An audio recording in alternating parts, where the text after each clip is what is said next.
Macam ni kepada Haris mantap. Next, Fatah dan Amira terpenat banyak mahasiswa resepsi happy dipuji wedding of the year.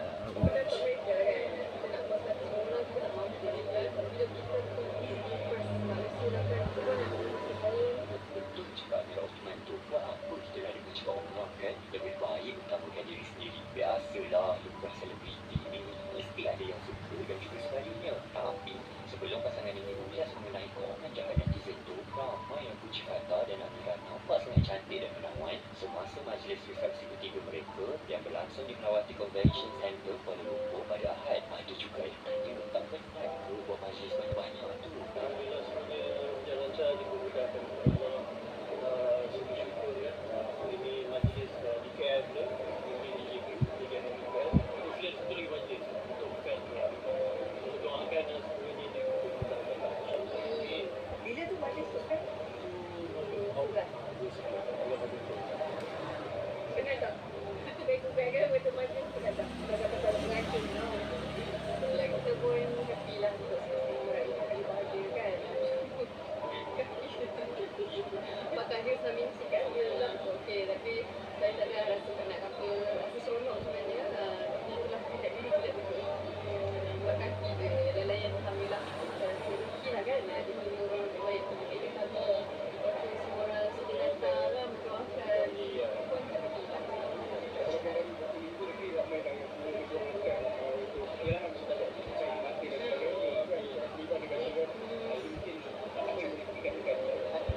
Okay, so itu saja kali ini. Jumpa next. Assalamualaikum.